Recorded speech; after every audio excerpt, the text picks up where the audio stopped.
Hare Krishna, Hare Krishna, Krishna Krishna, Hare Hare, Hare Rama, Hare Rama, Rama Rama, Hare Hare.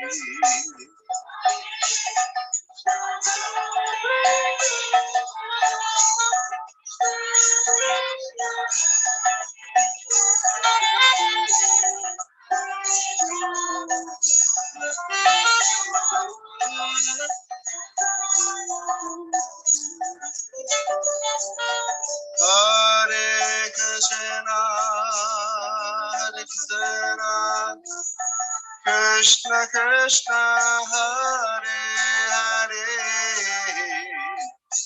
Hare Hare, Hare Rama, Hare Rama, Rama Rama, Hare Hare.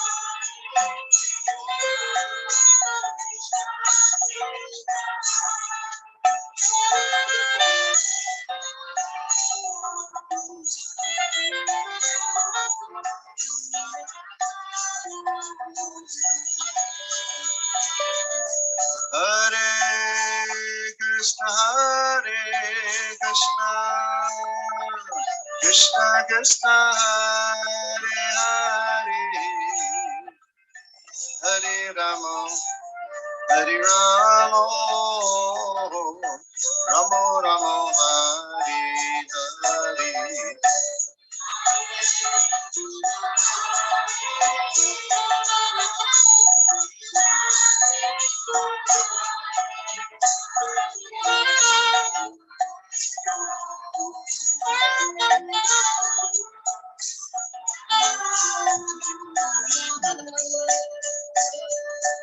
Hare Krishna, Hare Krishna, Krishna Krishna, Hare Hare, Hare Rama, Hare Rama, Rama Rama, Hare Hare.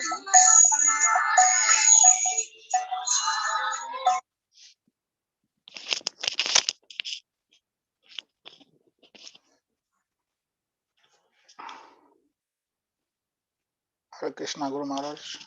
Haribol, today. Yes, Guru Maharaj, you are welcome.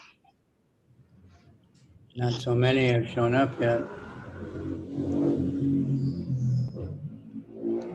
But we start anyway. Yes, Gurudev. We have a lot to cover. Yes.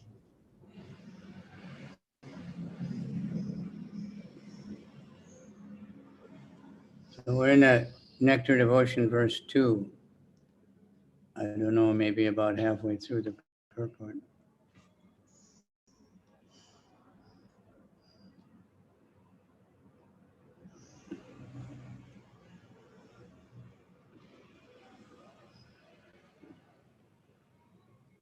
The sentence starts with karmis labor to accumulate more and more money for future generations.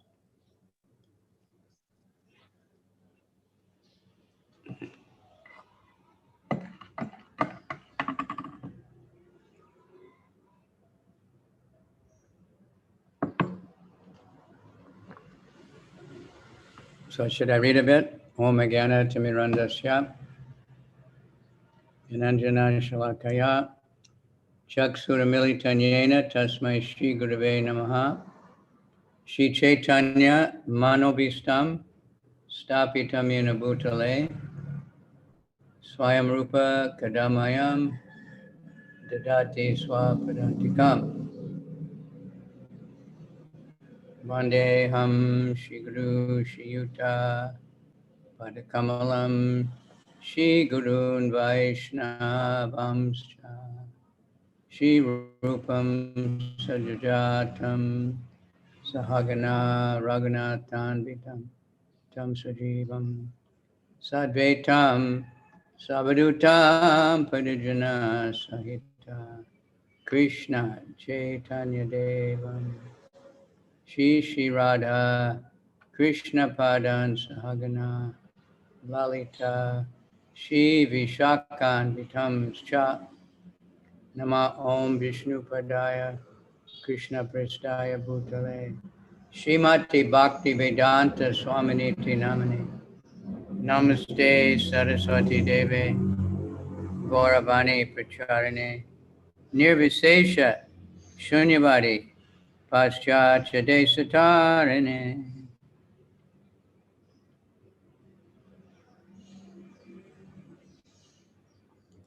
Vanchakalpa Tarubhyascha Kripa Sindhubhya Eva Cha Pati Tanam Pavanebhyo Vaishnave Vyo Namaha Namo Mahavadhanaya Krishna Prema Pradayate Krishnaya Krishna Chaitanya Namani Gora Tuishe Namaha. Hey Krishna Karuna Sindhu Dina Bandhu Jagat Pate Gopesha Gopika Kanta Radha Kanta Namostate Tapta Kanchana Gaurange Radhe Vrindavaneshwari Vishabhanu Sute Devi Pranamami Hari Priya. All right, welcome everybody, and welcome also those who, yeah, still more piling in now. So,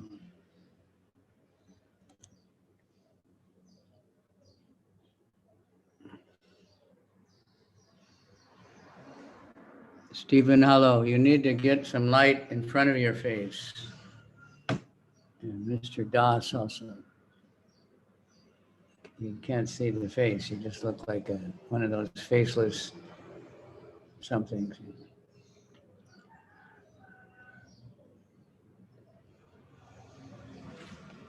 Okay. So we have to keep moving because Prabhupada really got into the purports of this book. Karmis labor to accumulate more and more money for future generations only because they do not know their future position. Interested only in getting more and more money for their sons and grandsons, such foolish persons do not even know what their position is going to be in the next life. There are many incidents that illustrate this point. Once a great karmi accumulated a vast fortune for his sons and grandsons. But later, according to his karma, he took birth in a cobbler's house near the building which his previous life he had constructed for his children. It so happened that when this very cobbler came to his former house, his former sons and grandsons beat him with shoes. Unless the karmis and gyanis become interested in Krishna consciousness, they will simply continue to waste their life in fruitless activities.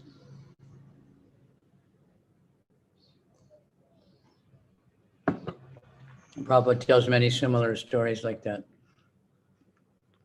And someone's so attached to the house, they might become a tree growing next to the house. I think we had a temple like that in Dallas where the tree was leaning on the house. So Prabhupada said that was it, the previous owner. He even said they could become a cockroach in the house. They become a dog that comes begging at the house and the children beat him up. They don't recognize. This is karma. So accepting some of the scriptural rules and regulations for immediate benefit as utilitarians activate, it is called niyama agraha. And neglecting the shastric rules and regulations that are meant for spiritual advancement, it's called niyama agraha.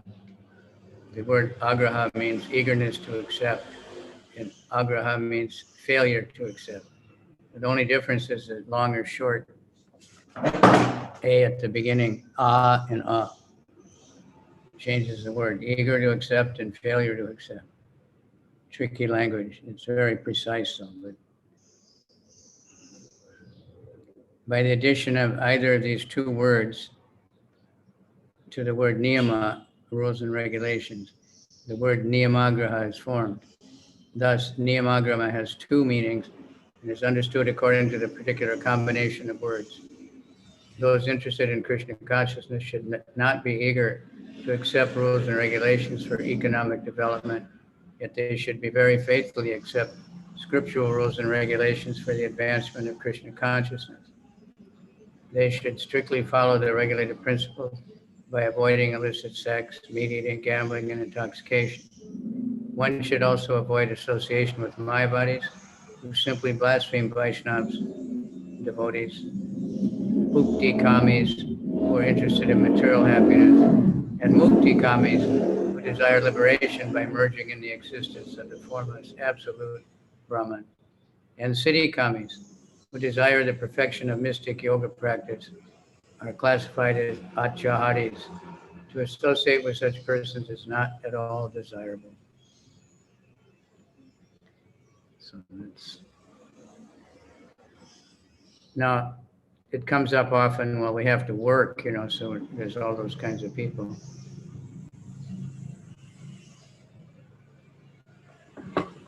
But we don't have to associate intimately with them. You don't have to enter into their private life, or intimately associate with them if they want us to go out and get drunk or something. But we may have to associate for the work. That's different. And devotees are happy to associate with all kinds of people as long as we're trying to preach to them. As long as they will be, attentive to what we're doing, and the goal is to make them chant. The desire is to expand the mind by perfecting mystic yoga, merging into the existence of Brahman, or attaining the whimsical material prosperity, are all induced within the category of greed. All attempts to acquire such material benefits or so-called spiritual advancement are impediments on the path of Krishna consciousness. Modern warfare waged between capitalists and communists is due to their avoiding the advice of Rupa Goswami regarding atyahara, collecting more than necessary. Modern capitalists accumulate more wealth than necessary, and the communists, envious of their prosperity, want to nationalize all wealth and property. Unfortunately, its communists do not know how to solve the problem of wealth and its distribution. Consequently, when the wealth of the capitalist falls in the hands of the communists, no solution results. Opposed to these two philosophies, the Krishna conscious ideology states that all wealth belongs to Krishna. Thus, unless all wealth comes under the administration of Krishna, there will be no solution to the economic problem of mankind. Nothing can be solved by placing wealth in the hands of the communists or the capitalists. If a $100 bill is lying on the street, someone may pick it up and put it in his pocket. Such a man is not honest. Another man may see the money and decide to leave it there, thinking he should not touch someone else's. Although this second man does not steal, he is unaware of the proper use. The third man who sees it may pick it up, find the man who lost it, and deliver it to him. This man does not steal the money to spend for himself, nor does he neglect it to leave it to lie in the street. By taking it and delivering it to the man who has lost it, this man is both honest and wise. It's quite a bit there, but it's, all these things are very important just for basic life.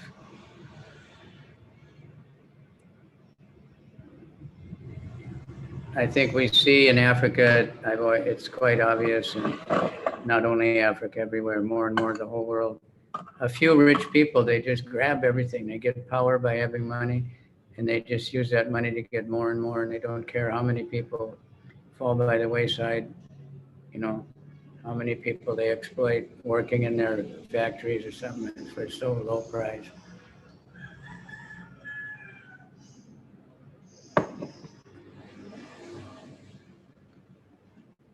People work hard to get elected because then they can get all the tax money. There's no solution until people realize everything belongs to Krishna. Isavasyamidam sarvam.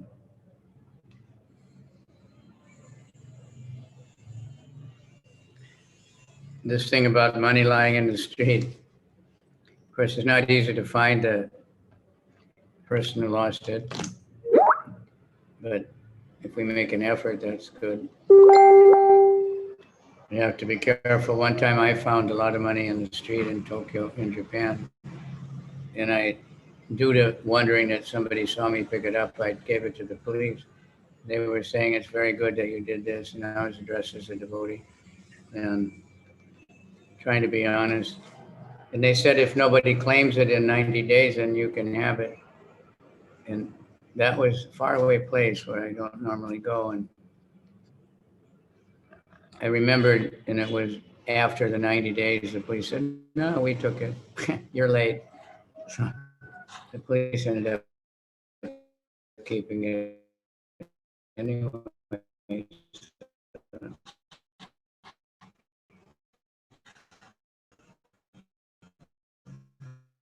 Wondered maybe I should have just kept it in the first place. You know, people drop a wallet, there's no ID except money. It's very hard for them to prove it was. Anyway. From the capitalist to communist cannot solve the problem of modern politics, for it has been demonstrated that when a communist gets money, he uses it for his own sense gratification. The wealth of the world actually belongs to Krishna, and every living entity, man and animal, has the birthright to use God's property for his maintenance. When a capitalist or a communist, he is a thief, and as such, he is liable to be punished by the laws of nature.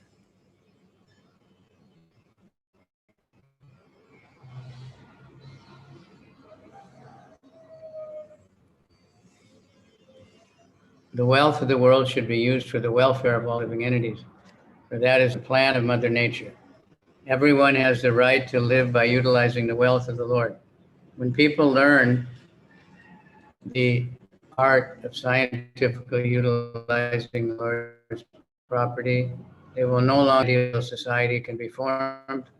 The basic principle for such a spiritual society is stated in that first mantra of the Ishopanishad. And this is a very important mantra. All devotees should know this one and keep it in mind all the time. Isavasyamidam sarvam yat kincha jagajam jagat tena tiktena bunjita ma gridhaka svedhanam. Everything animate or inanimate that is within the universe is controlled and owned by the Lord. One should therefore accept only those things necessary for himself, which are set aside as his quota, and should not accept other things, knowing well to whom they belong. And there's another verse that's almost exactly the same in the 8th canto, in the very beginning. Everything belongs to the Lord, but everyone gets their quota according to karma and whatever. But whatever we have, we should use it for the benefit of others, use it to help.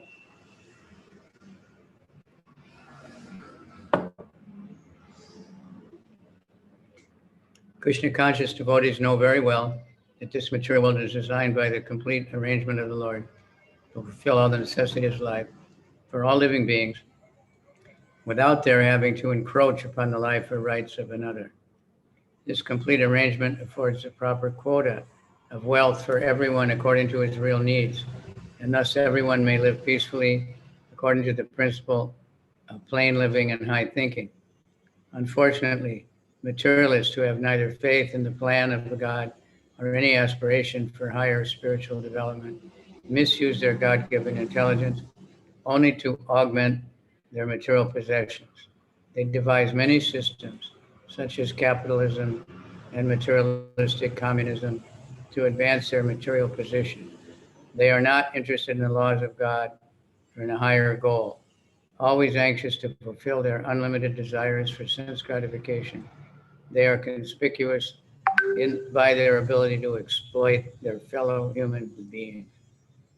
So it's a minority of people, but in Africa, we should learn from those ants. They don't do that. There's no ant exploits other ants. They all work according cooperatively, and they build these huge skyscrapers. And everybody has food and shelter, and the queen who reproduces to keep the species going is taken care of very nicely. Humans somehow or other, have trouble. If we can live like that, and same thing our ISKCON society, we can live like that, and we can advance like anything and build many, many temples. And but by temple, I mean many, many devotees.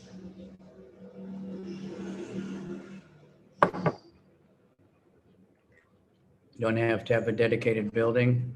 You can use any building. You can use anybody's house. But where there's always more and more devotees getting together to chant the holy name.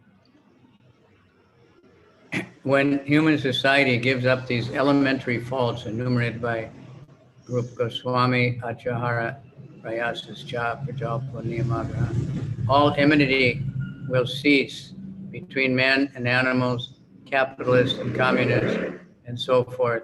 In addition, all problems of economic and political and maladjustment and instability will be solved. This pure consciousness is awakened by the proper spiritual education and practice offered scientifically by the Krishna consciousness movement. This Krishna consciousness movement offers a spiritual community that can bring about a peaceful condition in the world. Every intelligent man should purify his consciousness and rid himself of the 6 above-mentioned hindrances of devotional service by taking wholehearted shelter of this Krishna consciousness movement.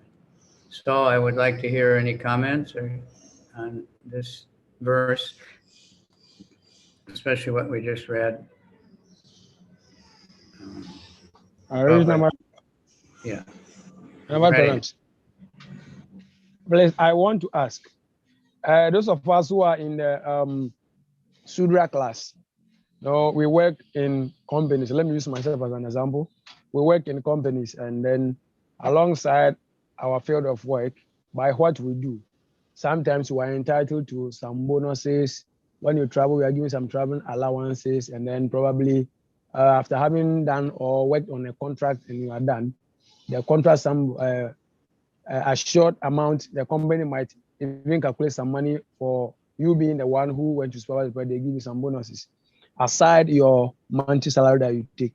In a situation like this, whereby I am not using any dubious means to make this money, but the company is giving me all this aside my monthly salary, can it be characterized as me acquiring more than necessary? Because I don't go in to ask, but my employer sees that probably by the role I play, I'm entitled to this, and that. In a situation like this, am I acquiring more than necessary? I just want you to throw more light on this. Krishna. Salika, what do you think about that? Huh? Salika, you there? Hare Krishna Maharaj. Yeah, what do you think about what he just said? I didn't get the full picture of what he was trying to say, Maharaj. He's saying that, when he does work, the company will give him an expense account. And is that like getting more than you need? No, it's what you need to do the job. It's extra work that you normally wouldn't do. So they give you extra money. That's perfectly fair. This means it's a very good company. Prabhupada, from what I can understand, Maharaj, Srila Prabhupada has said that there's whatever extra facility, whatever money, whatever we consider to be extra should be used in Krishna consciousness. So from that statement of Srila Prabhupada, I just understand that there cannot be anything that is extra, provided it is used for Krishna consciousness, because there's so much opportunity to render service to Krishna. The whole material world is not enough to offer to Krishna. That's my understanding.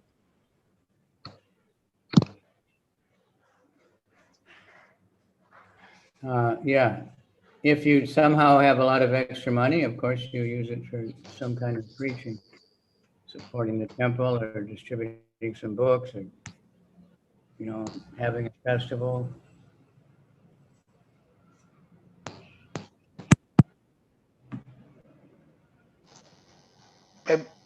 maybe I can share some light on what Prabhupada, on the quote of Srila Prabhupada. Okay. It's on the screen. As far as your working engagement is concerned, certainly you are not a kami. Any person whose constant occupation is Krishna consciousness is not a kami. He's a devotee, not a question. You should accept the best source of monetary income and use it for Krishna. That is better than sannyas. Stick to your job and use it for Krishna consciousness. You are not a kami. The answer is you should accept the best source of monetary income. Bonuses is part of your job. It's not accumulating more than required. Then you should use it for Krishna consciousness. As Prabhupada letter to Gopal Krishna, 1971. Thank you, Prabhuji. I'm grateful. Thank you, Maharaj, as well. Okay. You're not seeking and trying to get more and more money and saving up because maybe in the future you're going to, all right? Maharaj, I think this same question was asked the last time, if savings is also acquiring more than necessary. Because if we don't save for the future, if we have emergencies, how do we handle it? But that question was asked, but I didn't get the answer last week. Can you please throw more light? Thanks. Okay, satisfied? Any other comments? And anyway, the last couple paragraphs was where Prabhupada really started saying what this Krishna conscious movement is really meant for and what we should be doing. I thought it was quite important.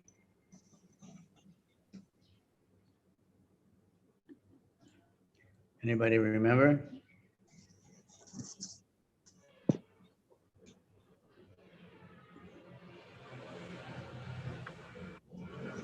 Is that Krishna consciousness is meant for emancipation, not for deliberate? It's offering a spiritual community. So, you heard that all the time from Bhakti Tirtha Maharaj. He was really into community.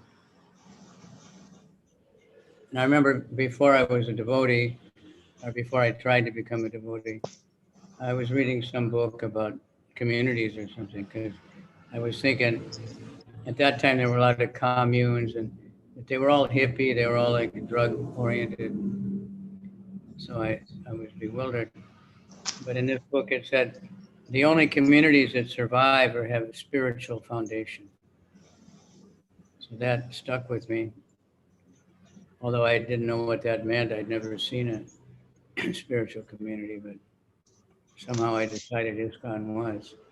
And it is, but it's up to us to keep it that way. It's not like you blame the GBC or you blame ISKCON or, it's up to us, every individual, to make it a community where we get,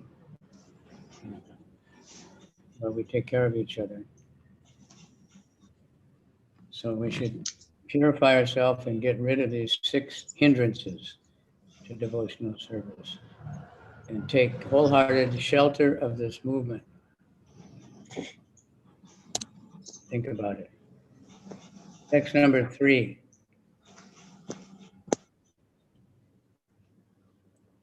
Utsaha nisyataya tat karma pravartana sangatagat satovrite sadbir bhakti prasiddhiti.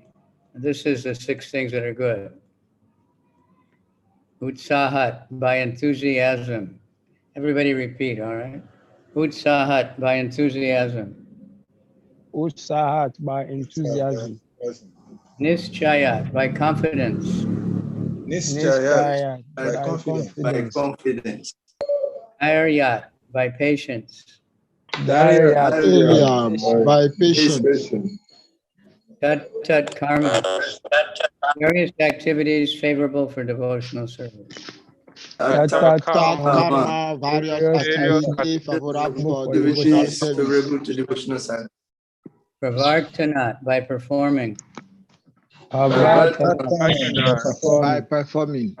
Tagat, by giving up the association of non-devotees.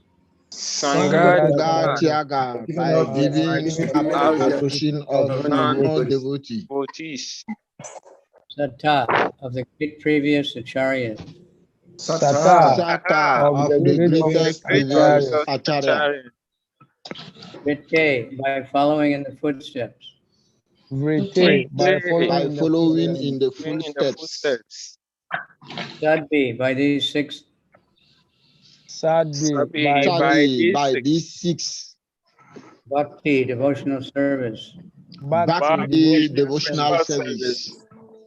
Siddhati, advances or becomes successful. Prasiddhiti, advance or become successful. There are six principles favorable for the execution of pure devotional service. Being enthusiastic, endeavoring with confidence, being patient, acting according to regulated principles, Shavanam, Kirtanam, Vishnu, Smaranam, chanting and remembering. 5, abandoning association of non-devotees. And 6, following in the footsteps of the previous acharyas. These 6 principles undoubtedly assure the complete success of pure devotional service.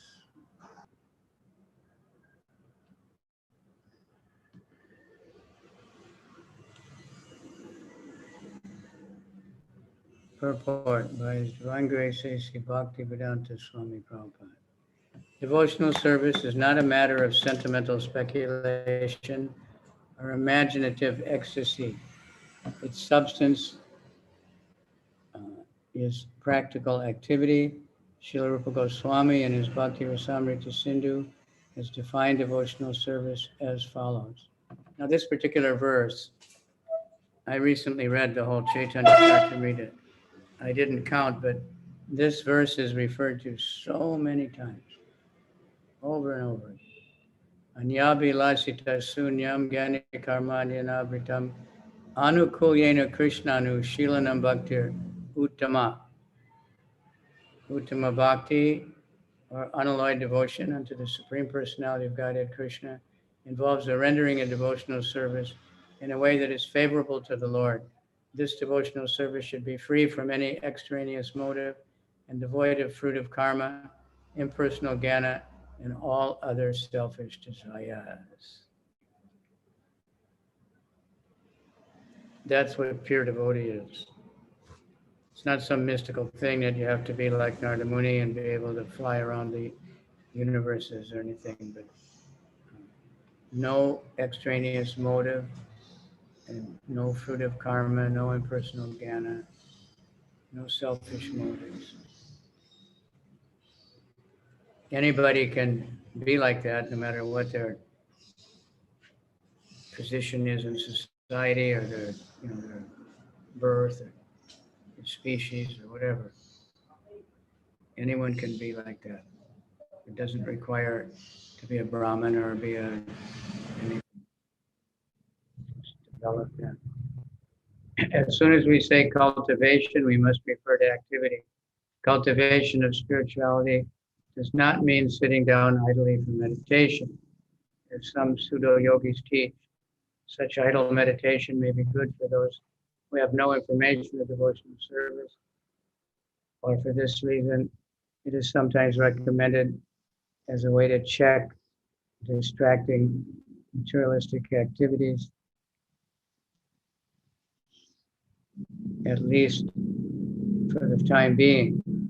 Devotional service, however, does not only put an end to all nonsensical mundane activities, but also engages one in meaningful devotional activity. Okay, does that need repeating? Like cultivation, we're trying to make farms, so if we sit down and meditate on, plowing the field and planting things and fertilizing and picking weeds, we won't get very good results unless you're like Kardama Muni or something. If you're a super mystical powered yogi, you have to do something. So develop the creeper of devotion had to work at it. And this is how to do it. Shravana Kirtana Smarna Vandanam, Pada Sevanam Archanam Vandanam Dasyam Atmani Vedanam. Nectar Devotion says we should always be thinking, are we doing one of these things? Number one, somebody read. The 9 processes of Bhakti. The 9 processes of devotional service are as follows. Number 1, hearing the name and glories of the Supreme Personality of Godhead. Number 2, chanting his glories. Number 3, remembering the Lord. Number 4, serving the Lord's feet. Number 5, worshiping the deity. Number 6, offering obeisances unto the Lord. Number 7, acting as the Lord's servant. Number 8, making friends with the Lord. Number 9, surrendering oneself fully to the Lord. Shravanam, or hearing, is the first step in acquiring transcendental knowledge. One should not give oral receptions to unauthorized persons, but should approach the proper person as recommended in Bhagavad Gita 4:34. Tad vidi pranipatena pariprasnina sevaya upadi shante tejinanam janina statua dasinaha. Should I continue? Translation. Translation. Just try to learn the truth by approaching a spiritual master. Inquire from him submissively and render service unto him. The self-reliant soul can impart knowledge unto you because he has seen the truth. Hare Krishna. It's very important, this, at least when I was first with devotees, the first verse devotees would memorize is Sarva Dharmam Parichadya, the next one was this one.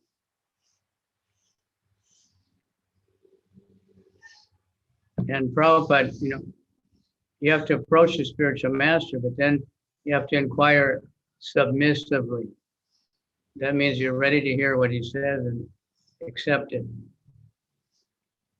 Otherwise, many come challenging.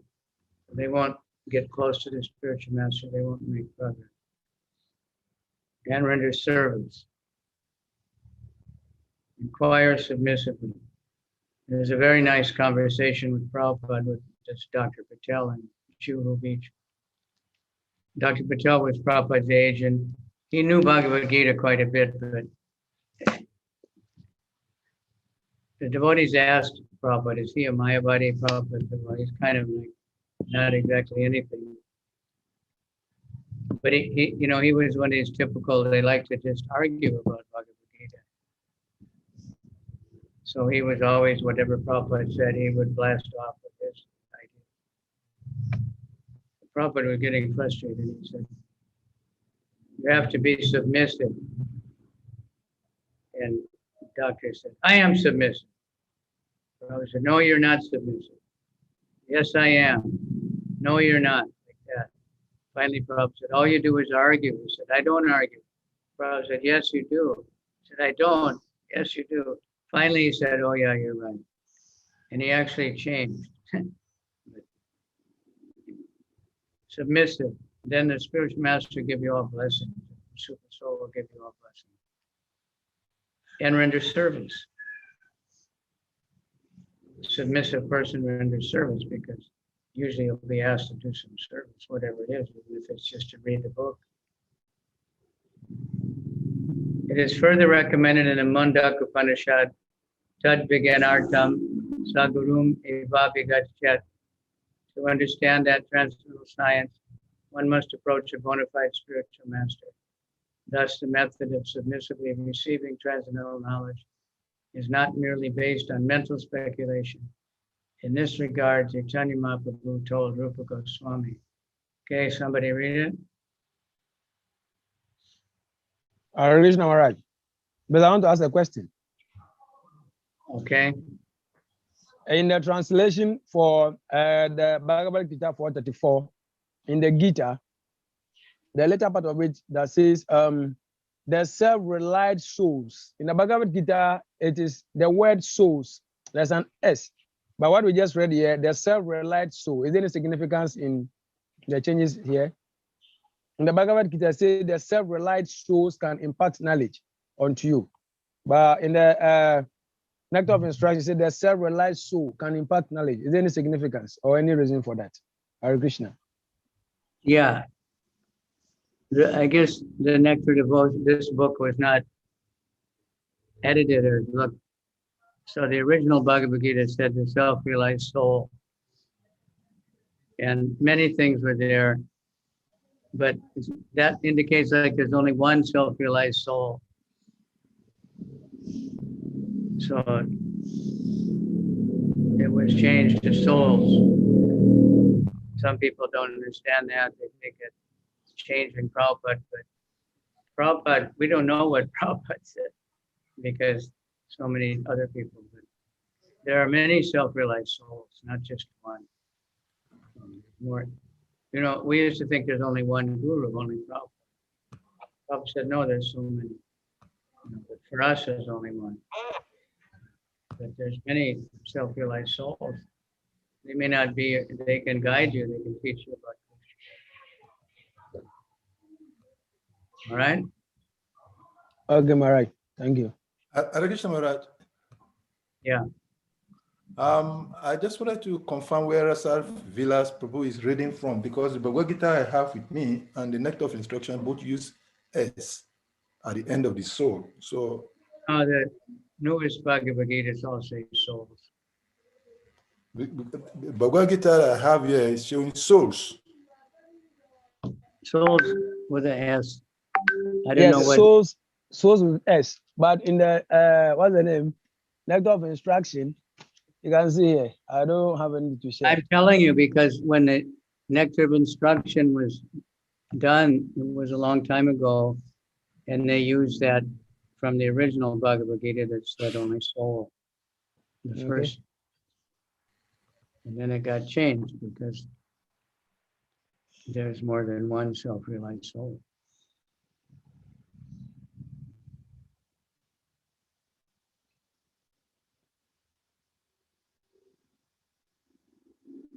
All right, this is nitpicking, not trying to really dig into the real depth of the whole point here. That you have to be submissive and render service. And that's not always easy to do because we may not like the representative of the guru that we have to deal with. So we don't want to be submissive and render service. But that it's for everybody in any kind of relationship. If you get married, you need to be submissive and render service to the wife. But she also needs to be submissive and render service to you. There has to be give and take. But otherwise, the relationship is not going to be very good.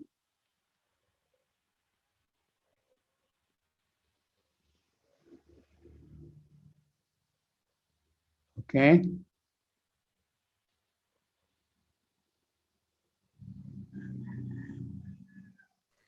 What chapter is that verse in?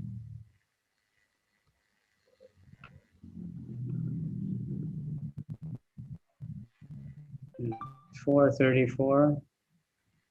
Yep. Yes, Maharaj, 434. Can someone else go on reading and from this Upadeshamrita?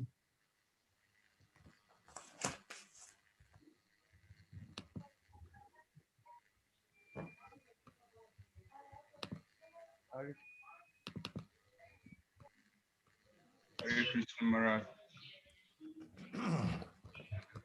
Somebody keep reading from the Upadeshamrita. Okay. Brahmanda Brahmite Kona Bhajavan Jiva Guru Krishna Prasade Paya Bhakti Lata Bija. In the course of traversing the universal creation of Brahman, some fortunate soul may receive the seed of Bhakti Lata, the creeper of devotional service. This is all by the grace of Guru and Krishna. Chaitanya Charitamrita Madhya 19:151. The material world is a place of confinement for the living entities who are by nature Anandamaya, pleasure seeking. They actually want to be free from the confinement of this world of conditional happiness, but not knowing the process of liberation. They are bound to transmigrate from one species of life to another and from one planet to another. In this way, the living entities are wandering throughout the material universe. When by good fortune one comes in contact with a pure devotee and hears from him patiently, one begins to follow the path of devotional service. Such an opportunity is offered to a person who is sincere. The International Society for Krishna Consciousness is giving such a chance to humanity at large. If by fortune one takes advantage of this opportunity to engage in devotional service, the path of liberation immediately opens. Hare Krishna. Shall I continue, Maharaj? Oh. Someone else? Hare Krishna Maharaj. I read. One should accept this opportunity to return home, back to Godhead, very enthusiastically. Without enthusiasm, one cannot be successful. Even in the material world, one has to be very enthusiastic in this particular field of activity in order to become successful. A student, businessman, artist, or anyone else who wants success in his line must be enthusiastic. Similarly, one has to be very enthusiastic in devotional service. Enthusiasm means action, but action for whom? The answer is that one should always act for Krishna. Krishna Takila Sesta Bhakti Rasamrita Sindhu. In all phases of life, one has to perform devotional activities under the direction of the spiritual master in order to attain perfection in Bhakti Yoga. It is not that one has to confine or narrow one's activity. Krishna is all-pervading. Therefore, nothing is independent of Krishna, as Krishna himself states in Bhagavad Gita 9:4. Maya tatam idam sarvam, jagat anjakta mutina, mastena, mastani sarva bhutani, na chaham tiswa avastita. By me, in my unmanifested form, this entire universe is pervaded. All beings are in me, but I am not in them. And at the direction of the bona fide spiritual master, one has to make everything favorable for Krishna's services. For example, at present, we are using a dictaphone. The materialist who invented this machine intended it for business or writers of mundane subject matters. He certainly never thought of using the dictaphone in God's service, but we are using this dictaphone to write Krishna conscious literature. Of course, the manufacture of the dictaphone is wholly within the energy of Krishna. All the parts of the instrument, including the electronic functions, are made from different combinations and interactions of the 5 basic types of material energy, namely Bhumi, Jala, Agni, Vayu, and Akasha. The inventor used his brain. The inventor used his brain to make this complicated machine, and his brain as well as the ingredients were supplied by Krishna. According to the statement of Krishna, Mastani Sarva Bhutani, everything is depending on my energy. Thus, the devotee can understand that since nothing is independent of Krishna's energy, everything should be dovetailed in his service. Hare Krishna. Okay. So enthusiasm, that's the first thing. And like it said, we can't, you won't do anything, you have to be enthusiastic. We want to encourage devotees to be enthusiastic, leader's duty. If you see someone's enthusiastic, you have to encourage them and give them all help to do their project. I know many times devotees have some idea that I personally think, yeah, that's not very good. But I learned to just say, yeah, do it. Because if they're really enthusiasm, sometimes, really takes off. They affect people by their enthusiasm. And we need enthusiasm. You're not going to do anything but not only enthusiasm, although that's a major part of it, of any endeavor, to want to do it, you want to go for it. If you want to come to this class, if you want to take prasadam, usually devotees are very enthusiastic. See in Mayapur, they'll stand in line for an hour outside in the hot sun to get prasadam. So, that's when we really want something, we'll go to a lot of trouble to get it. Okay. So you know what dovetail means, you know, the bird, all the feathers come into one small point. It's in construction, sometimes they do that. Many, many things to make a ceiling or something, and it comes to one point as a dovetail. So that was a big term when I first joined. Whatever you're doing, just aim it towards Krishna. You don't have to change your work. You don't have to just give up everything and move in the temple and get a Sika, and you know, but you have to start giving everything to Krishna, doing it for Krishna. Someone else want to read now? Endeavor executed with intelligence. Maharaj Hare Krishna, please, I want to ask a question. What? I want to ask a question. Okay. In the beginning stage of Krishna consciousness, let me use myself as an example. When I joined newly, and I started chanting, sometimes at the point that I feel like I don't want to chant today. You wake up early in the morning and you just feel like I don't want to chant. Other days too, you feel like you want to chant incessantly non-stop. You wish you had the whole day to do your chanting. Even when you are done with your system, and you go extra. Does it mean at that particular time when I didn't have the enthusiasm to chant, it was wrong if I forcefully did the chanting, even though I know it's a merit on my side because especially we have to chant as if our whole life depends on the chanting. But that natural feeling that sometimes you wake up, you feel like you don't want to chant today. That means the enthusiasm is not there. And if you should do the chanting at that moment, are you forcing yourself or are you going against what we just read that you should do everything with enthusiasm? I just wanted to throw more light on that. Hare Krishna. I don't know, it's kind of a muddled thing, but you know, sometimes we have to do it anyway. But we had enthusiasm to move in the temple or to start chanting.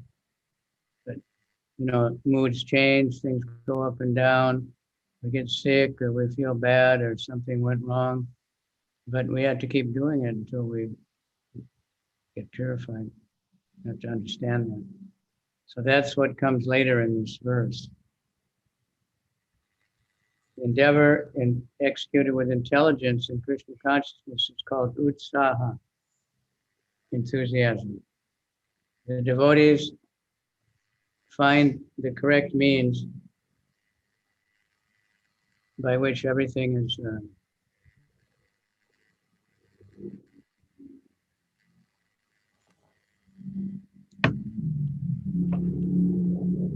somebody read at my computer just froze up here. I have to see what I can do. Hare Krishna Maharaj. Endeavor executed with intelligence in Krishna consciousness is called utsaha or enthusiasm. The devotees find the correct means by which everything can be utilized in the service of the Lord. Niribanda Krishna Sambande Yuktam Vairagyam Uchate. The execution of devotional service is not a matter of idle meditation, but practical action in the foreground of spiritual life. These activities must be executed with patience. One should not be impatient in Krishna consciousness. Indeed, this Krishna consciousness movement was started single-handedly, and in the beginning there was no response. But because we continued to execute our devotional activities with patience, people gradually began to understand the importance of this movement. And now they are eagerly participating. One should not be impatient in discharging devotional service, but should take instructions from the spiritual master and execute them with patience, depending on the mercy of Guru and Krishna. The successful execution of Krishna conscious activities requires both patience and confidence. A newly married girl naturally expects offspring from her husband, but she cannot expect to have them immediately after marriage. Of course, As soon as she is married, she can attempt to get a child. But she must surrender to her husband, confident that our child will develop and be born in due time. Similarly, in devotional service, surrender means that one has to become confident. The devotee thinks, Avasya Rakshibe Krishna. Krishna will surely protect me and give me help for the successful execution of devotional service. This is called confidence. Should I continue, Maharaj? What was that last word? Krishna will surely protect me and give me help for the successful execution of devotional service. This is called confidence. Confidence. Yeah. So that. The devotee thinks Avasya Rakshibe Krishna. So that's the point that, he's saying we start out with enthusiasm, but then we need confidence so that we keep going, even if our enthusiasm dwindles, which often happens. Up and down for any endeavor. When you go to school, when you try to be a devotee, if you have a job, you get into a romance situation. In the beginning, you'll be you get married, you're very enthusiastic, you're in love, but then you start to, it starts to become ordinary, and you have to have confidence. You have to, and also patience, which comes up next. So you have to believe it. Confidence, perseverance means we have faith. We believe that this is going to work. So then we keep doing it. Even though sometimes we don't understand it, we're certainly not always getting the nectar. We're not feeling ecstasy. We're not twanging our vina and flying all over the universe and everybody bows down. It's not happening. So we may expect so many things, but we have to be realistic. That's why we have association and we have books that keep us, what is really to be expected. Is that all right? And then, I don't know, as we read on here, this is explaining more about confidence. So please listen carefully. Everybody take notes. Mark your book or something. All right. Somebody else read. Maharaj, Hare Krishna. Yeah. I wanted to ask a question here. This verse of the Nectar of Instruction is said to be the ABC of Krishna consciousness because it gives the practical attitude and approach to Krishna consciousness. And earlier in the purport, this same purport we're reading, Srila Prabhupada it's mentioned Krishna consciousness to be engaged in the association of devotees. Of course, anyone, anywhere in the world can practice Krishna consciousness as long as they are sincere and they accept the philosophy. But is Krishna consciousness actually practicable in other systems outside of ISKCON, outside of the Vedic tradition? Yes.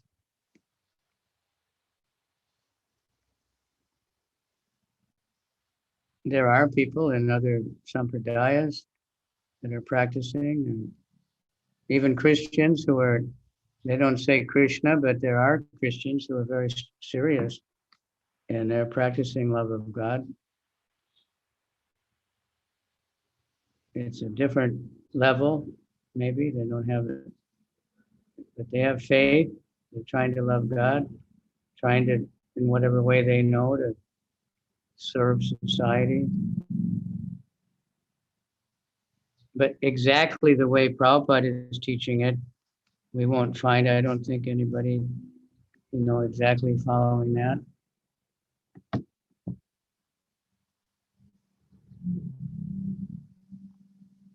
Because he's empowered to make it available to everybody. The same amazing thing that the same process, the same everything works for Africans, it works for Chinese, it works for Japanese, it works for, Malaysia Americans, it works for, South Americans, it works for all kinds of people, you know, because it taps right into purely spiritual, and, you know, anybody who tunes in, they just fit right in, no matter where they're coming from. But when you say Krishna consciousness, you know, Krishna is a name for God.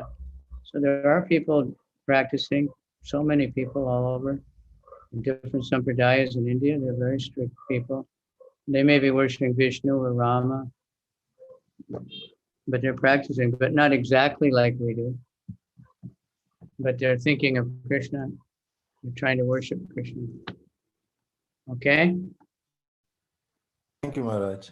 We have to, you know, devotees have a tendency to, like I went one time in Benin with devotees to some group of Christians, and the devotee who had set it up, he was so arrogant, you know, that we're superior, we have so much more, and it was very unpleasant. Yeah. And these people were actually pretty nice. You know, they may even be meat eaters, but they're still trying to think of God.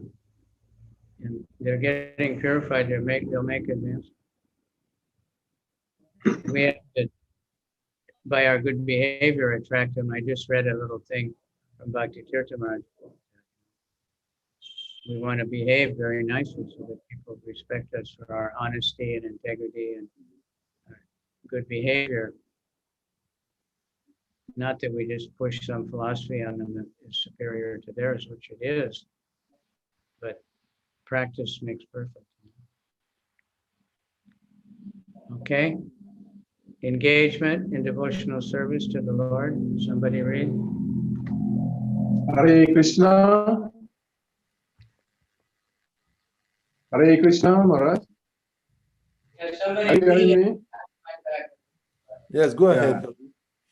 As already explained, one should not be idle, but should be very enthusiastic about executing regrettive principles. Tatat karma pravartana. Neglect of regrettive principles will destroy devotional service. In this Krishna conscious movement, there are 4 basic regrettive principles: forbidding illicit sex, meat eating, gambling, and intoxication. The devotee must be very enthusiastic about following these principles. If he becomes slack in following any of them, his progress will certainly be checked.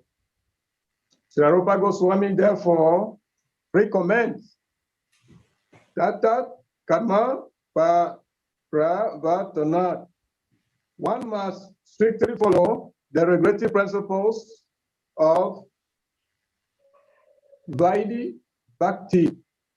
In addition to these 4 prohibitions, yama, there are positive regrettive principles, niyama, such as daily chanting of 16 rounds on Japa Mala beats.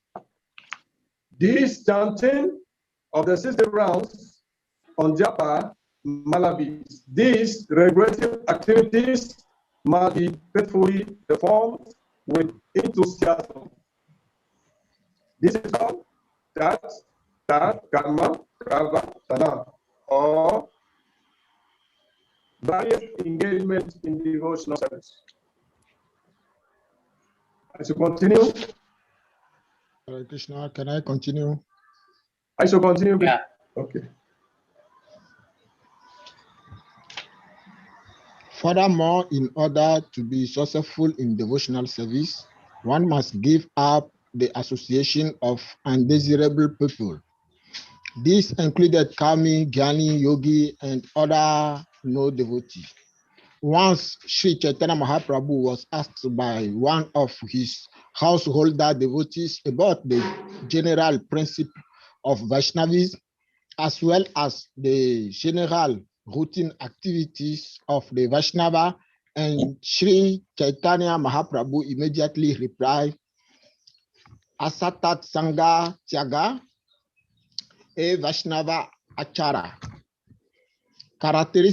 Characteristically, a Vaishnava is one who gives up the association of worldly people or no devotee. Srila Narottama Dasa Thakura has therefore recommended Tandira Charana Sevi Bhakta Sane Vasa. One has to live in the company of pure devotee and execute the regulative principle laid down by the previous acharyas, the 6 Goswami, namely Sri Rupa Goswami, Sri Sanantara Goswami, Sri Jiva Goswami, Sri Raghunatha Dasa Goswami, Sri Gopala Bhatta Goswami, and Sri Raghunatha Bhatta Goswami. If one live in the association of devotees, there is little chance of associating with no devotee.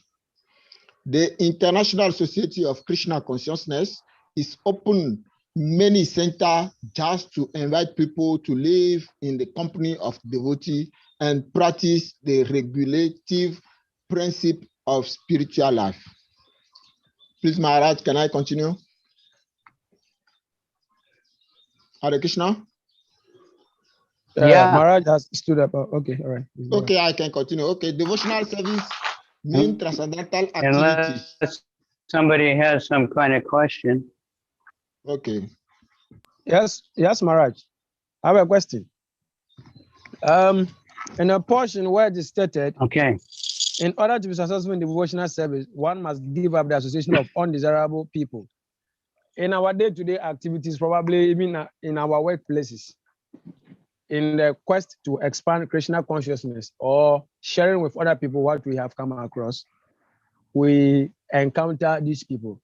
Some of them are people who feel like they are learned, especially in our Christian background where our dear brothers are coming from. A lot of questions you answer, but they still hold on to certain phrases like, Jesus said, I am the only way. Whoever doesn't believe in Jesus will not go to the kingdom of God or even go to heaven. We have instances when we go on Harinam, we meet people like this. But you have time to talk to them and you see that these people will develop an interest of coming to the temple. In Ghana, we have one example. There's this Jehovah Witness guy. He's a mysterious servant. And I tell you, when the guy came to the temple the first time, he had a lot of questions, but you could see that he's submissive, would not come to challenge. And I tell you now, the guy is a very serious guy. Almost every program in the temple he wants to attend here in Ghana. So this a person, if probably you had met the person outside, and if we still have this in mind, like we just said, we have to avoid the association of karmis. It is our duty to even help the karmis to understand Krishna consciousness. In this process, how do we go about it? Do we say because we have to avoid association of karmis, we will not do preaching services or even on Harinam, we only distribute books and go our way? I would love you to throw more light on this. Hare Krishna. Does anybody remember what I said about that like a little while ago?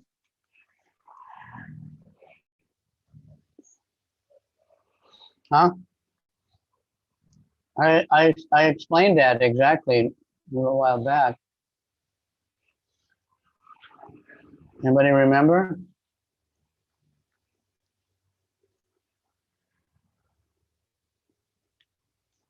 We don't want to, go to the movies with them, go out drinking with them. We want to give them good association. And if we're working, we associate in order to do the work. But we don't have to enter into their private life and all their talk about whatever they're into, unless we're able to bring them up in Krishna consciousness. We like to go out and meet people and try to preach to them. So if they're submissive and listening to us, then we're not associating with them on the level of danger. We're purifying ourselves and them by trying to bring them to Krishna. That's why we go out. We want to go out and meet as many people as possible. And we want as many people to come to the temple. But we don't associate, we don't go with them and drink with them and go to the movies with them in order to try to be their friend or something. It's just a matter of a little bit of discrimination and intelligence. Okay? I said that today already. I said the same thing. So we should not go too much into intimacy with them. So let's read on and see what Krishna and Prabhupada has to say. Okay, thank you, Maharaj. Asat Sangha Tyagi, that means you give up Asat Sangha, that association with the temporary sense gratification and everything. But if somebody's willing to listen about Krishna or join you in the chanting or take a book, then they're not Asat Sangha, they're Sat. They're special mercy. So exactly where did we leave off here? Narottam Das Thakur says, Tandera Charane Sevi Bhakti Sanibhas. One has to live in the company of pure devotees to live and execute the regulated principles laid down by the previous acharyas. The 6 Goswamis, namely Rupa Goswami, Sanatana Goswami, Jiva Goswami, Raghunath Das Goswami, Gopal Bhatta Goswami, and Raghunath Bhatta Goswami. If one lives in the association of devotees, there's little chance of associating with non-devotees. The International Society for Krishna Consciousness is opening many centers just to invite people to live in the company of devotees and practice the regulated principles of spiritual life. So Prabhupada is starting to stress a lot about the International Society for Krishna Consciousness.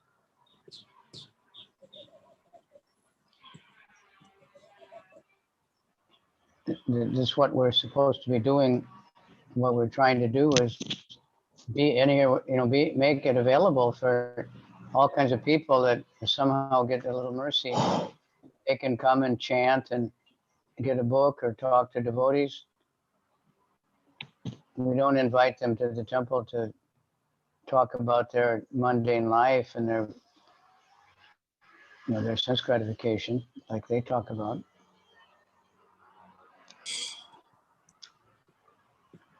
Somebody read, devotional service means transcendental activity. Hare Krishna Maharaj, Hare Krishna. Devotional service means transcendental activities. On the transcendental platform, there is no contamination by the 3 modes of material nature. This is called the Suddha Sattva, the platform of pure goodness or goodness free from contamination by the qualities of passion and ignorance. In this Krishna conscious movement, we require everyone to rise early in the morning. By 4 a.m. and attend Mangalarati or morning worship, then read Srimad Bhagavatam, perform Kirtan and so forth. Thus, we hold continuous activities in devotional service 24 hours daily. This is called Satovritti, or following the footsteps of the previous acharyas, who expertly filled every moment of time with Krishna conscious activities. If one strictly follows the advice given in this verse by Srila Rupa Goswami, namely being enthusiastic, being confident, being patient, giving up the association of unwanted persons, following the regulated principles, and remaining in the association of devotees, one is sure to advance in devotional service. In this regard, Srila Bhaktisiddhanta Saraswati Thakur remarks that the cultivation of knowledge by philosophical speculations, the collection of mundane opulences by the advancement of fruitive activities, and the desire for yoga siddhis, material perfections, are all contrary to the principles of devotional service. One has to become thoroughly callous to such non-permanent activities and turn his intention instead to the regulative principles of devotional service. According to Bhagavad Gita 2:69, Ya nisa sava bhutanam tasyam jagati samyami yasyam jagrati bhutani sa nisa pasyato mune. What is night for all beings is the time of awakening for the self-control. And the time of awakening for all beings is night for the introspective sage. Engagement in the devotional service of the Lord is the life and soul of the living entity. It is the desired goal.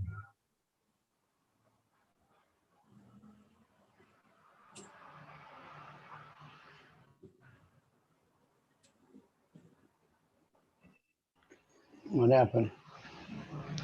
Lost the voice?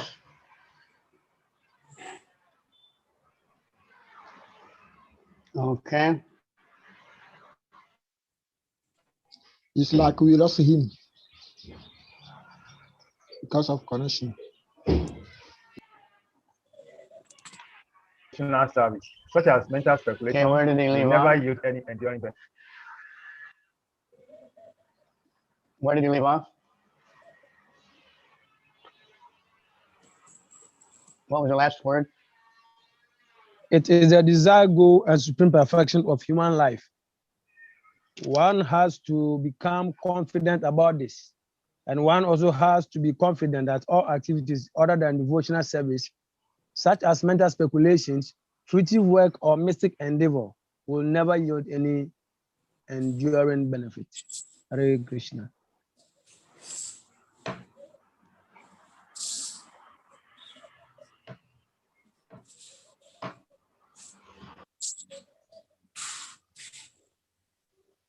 Brother, should I continue?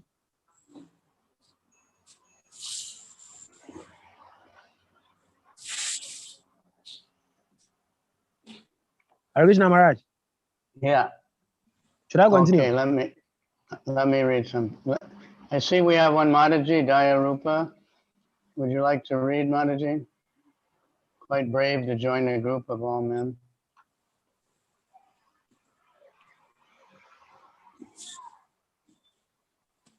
Dayarupa Devi Dasi. Hare Are you Krishna there? Maharaj. Yeah. Do you have the Yeah. book? Can you read?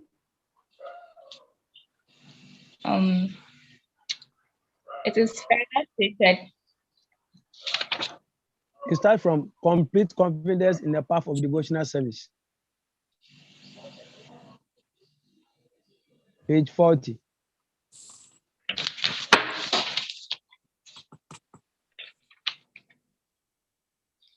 Page 40 is in my book. It's text 4.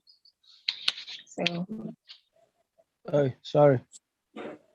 Here is text 3. Oh, Maria, should I complete that session so that she will start? Yeah. Okay. Complete confidence in the path of devotional service will enable one to attain his desired goal. But attempting to follow other paths will only succeed in making one restless. In the 7th canto of the Srimad Bhagavatam, it is stated, one must be calmly convinced that those who have given up devotional service to engage in severe austerities for other purposes are not purified in their minds, despite their advanced austerities, because they have no information of the transcendental loving service of the Lord. It is further stated in the 7th canto, although mental speculators and fruitive actors may perform great austerities and penances, they still fall down because they do not have information about the lotus feet of the Lord. The devotees of the Lord, however, never fall down.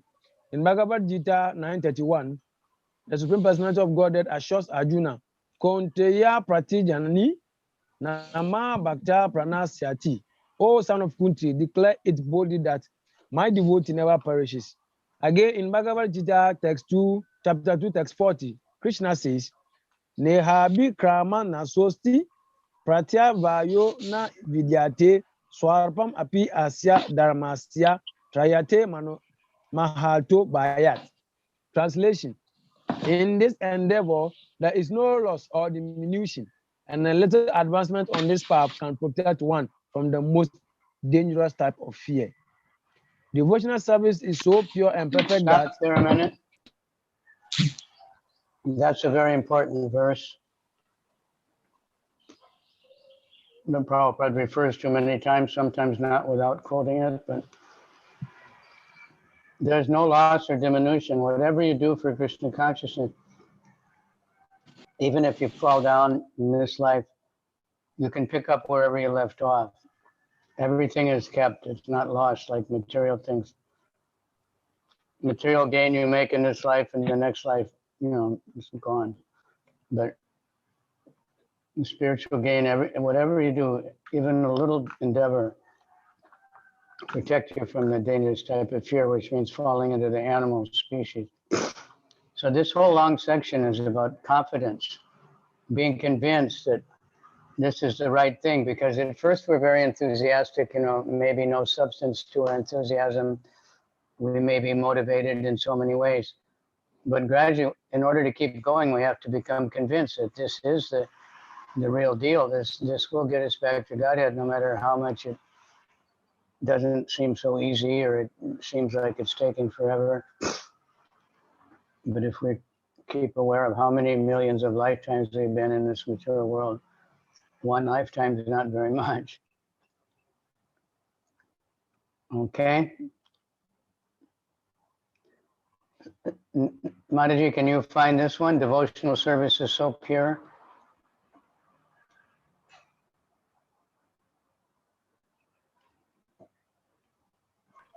Yes, Maharaj.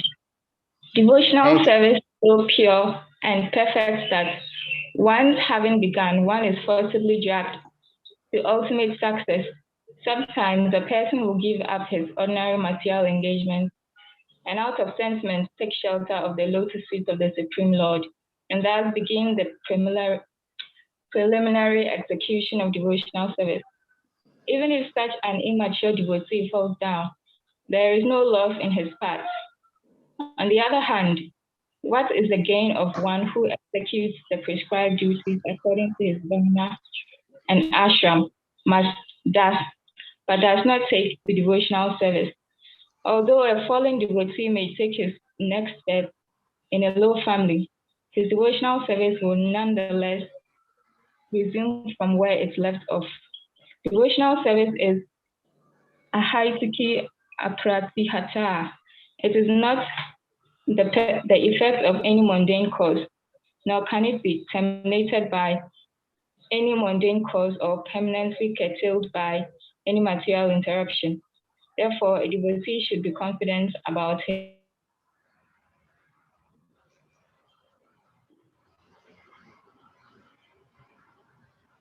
engagement and should not be very. There are certainly many good qualities among fruitive actors, philosophical speculators, and mystic yogis, but all good qualities automatically develop in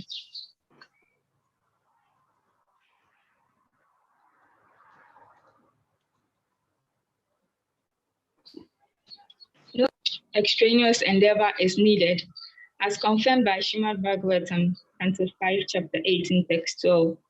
All the good qualities of the demigods manifest progressively in one who, because a devotee is not interested in any material activity, he does not become materially contaminated. He is immediately situated on the platform of transcendental life.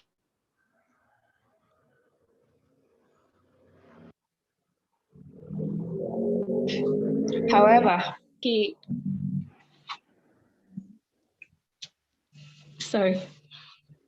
because a devotee is not interested in any material activity, he does not become materially contaminated. He is immediately situated on the platform of transcendental life. However, one who engages in mundane activity, be he a so-called jnani, yogi, kami, philanthropist, nationalist, or whatever, cannot attain the higher stage of Mahatma. He remains a Duratma, or cripple-minded person. According to Bhagavad Gita 9, text 13, Mahatmana sumam patha daivim prakritim astritaha vajanti ananyam manaso gyatva putadim avyayam. O son of Pritha, those who are not deluded, the great souls, are under the protection of the divine nature. They are fully engaged in devotional service because They know me as the Supreme Personality of Godhead, original and inexpressible. Since Okay, all the stop there a minute. So Okay. when it says the divine nature under the protection, what does that mean?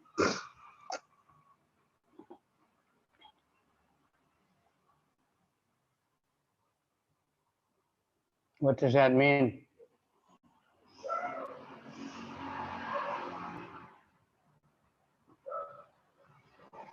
The divine nature means the Supreme Lord himself. No. The divine nature. The divine nature is the three gunas. No. No. Divine nature means material nature, Mother Devi. No. Divine nature means Krishna internal energy. Means Radharani, Srimati Krishna Radharani. Yes, Yes. Krishna internal energy. Krishna's internal energy, and that's Srimati Radharani. Because she's who engages us. By her grace, we can engage in devotional service. So we say, Hare Krishna. Radharani, please ask Krishna, to engage me.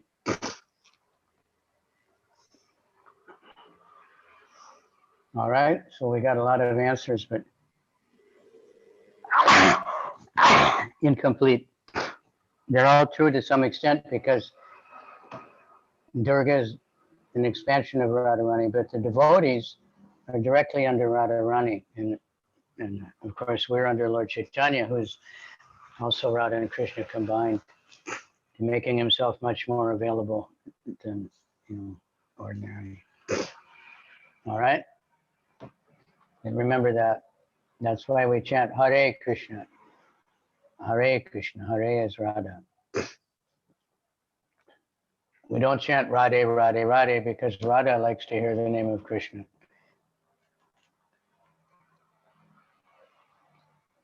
Okay. Thank you, Mataji. Where do you stay? Hare Krishna Maharaj, please, I'm in Kumasi. Jai. Okay. Maybe I should come to Ghana. I think Ghana lets people in. Since all the devotees of the Lord are under protection of His supreme potency, they should not deviate from the path of devotional service and take to the path of karmi, gyani, or yogi. This is called utsaha nischayat dhairyat, tat tat karma pravartanat, enthusiastically executing the regulative activities of devotional service with patience and confidence. In this way, one can advance in devotional service without hindrance. Okay, now, patience is the most important. What does patience mean?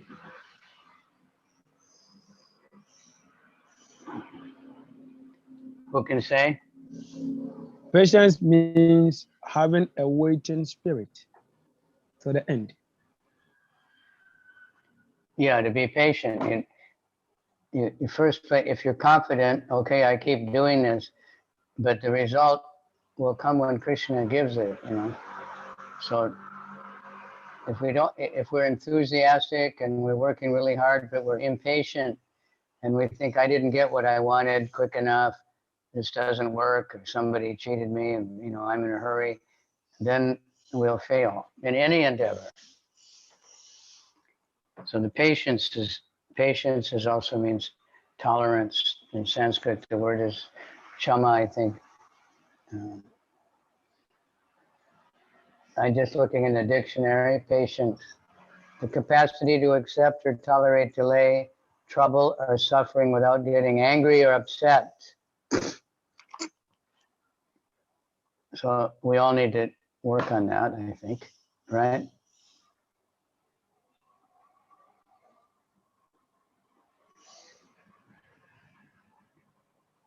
The capacity to accept or tolerate delay, trouble, or suffering without getting angry or upset.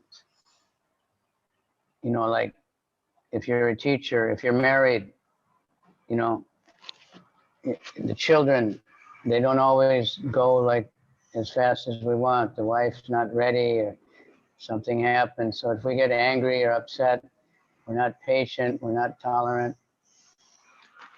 So if you look in the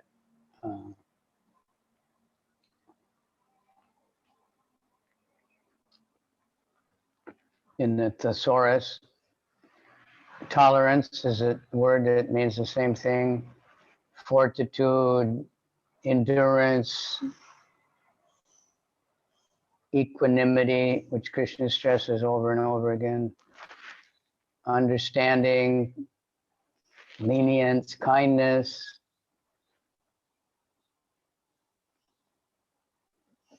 So these are things we have to work at. So what are the 6 things that help? That's what this verse is about. Somebody tell me. Somebody volunteer. If you have to look back in the book, do it, but I don't think you have to. Salika. What are the question again? Okay, Deva Rishi, what are the 6 things that are favorable?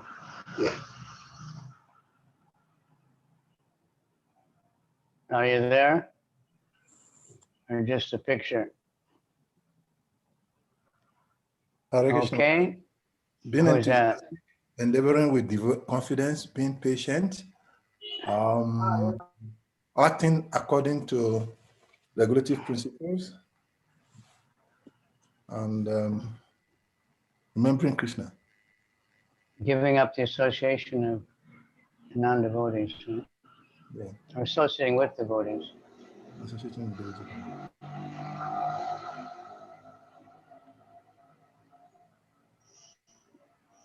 Sangha tyaga satovite, giving up the association of non-devotees. But like we said, preaching to them is not association with them. We want them to associate with us, so that we want to uplift people. All right. Any comments on that? There's another verse. The next verse tells us how to kind of do all these things.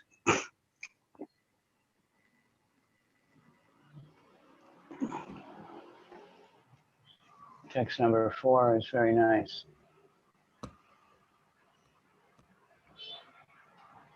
Because we need to know how to live with devotees, with everybody.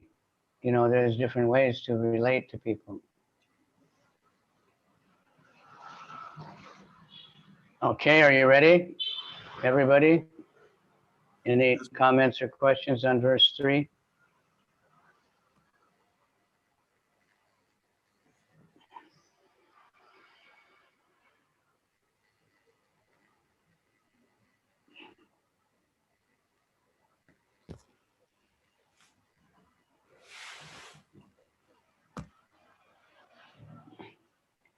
Dadati pratigrinati guyam akyati prichate bhunkte bojayate chaiva sadvidi priti lakshanam. Word for word. Dadati, gives, charity. Repeat, everybody. Dadati gives charity. Pratigrinati, accepts in return. Pratigrinati, accept in return. Guyam, confidential topics.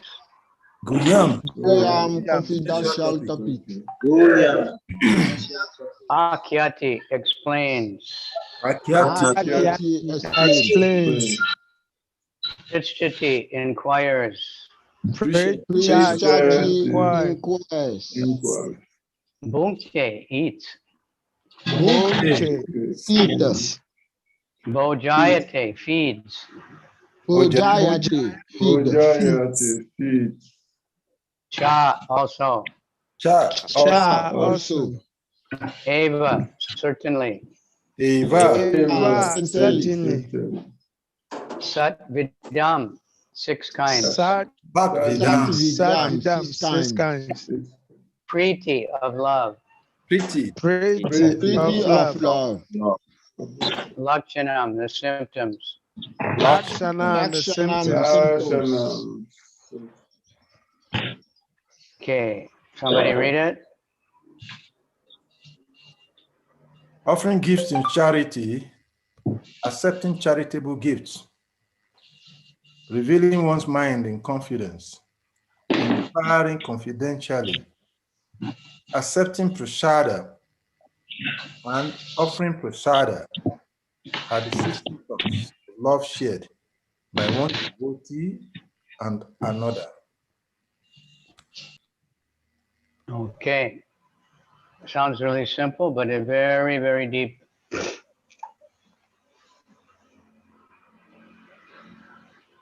In this verse, Srila Rupa Goswami explains how to perform devotional activities in the association of other devotees. 6 kinds of activities: giving charity to the devotees and accepting from devotees whatever they may offer in return. Opening one's mind to the devotees, inquiring from them about confidential service of the Lord. Honoring prasadam, or spiritual food given by the devotees, and feeding the devotees with prasad. An experienced devotee explains, and an inexperienced devotee learns from him. This is guyam akyati prichyati. When a devotee distributes prasad, remnants of food are offered to the Supreme Personality of Godhead. In order to maintain our spirit of devotional service, we must accept this prasad as the Lord's grace received through the pure devotees. We should also invite pure devotees to our home, offer them prasad, and be prepared to please them in all respects. This is called bhunkte bhojayate chaiva. So I'm going to go back a little bit. I think there's a lot of confusion about this one, revealing one's mind in confidence. A lot of devotees think that means I have to tell you all the dirty things in my mind and all this and that, but here it's a little more clear, but opening one's mind to the devotees, it doesn't necessarily mean I have to tell you, oh, I got all this sex desire and I'm this and that and blah, blah, blah, but that we want to hear about Krishna, or we having his experiences in chanting and how much we like it. That's also revealing the mind. We have good things to reveal also, which will help us get purified and help us, enliven others. And then inquiring about how to serve Krishna, pariprasnena sevaya, inquiring submissively and then do some service. Ask how to do it, how to make advancement, how to get over this or that, This is how we relate with other devotees. Giving charity and accepting charity. If nobody will accept your charity, then you'll be very frustrated. You want to give some charity, but everybody says no, no, no, no. So if someone offers you something, you should accept it, but then you should try to give something back also. If it's whether you give some knowledge or you give some advice or you give some physical charity. If you go to somebody's house, they want to feed you as a guest, so we should eat. And if we want to feed devotees, it's auspicious, provide a feast, or just, make nice prasadam every day for the devotees if we have a temple. It's very simple. But if we all do those things, then the whole movement will become what Prabhupada wants it to be and what we want it to be.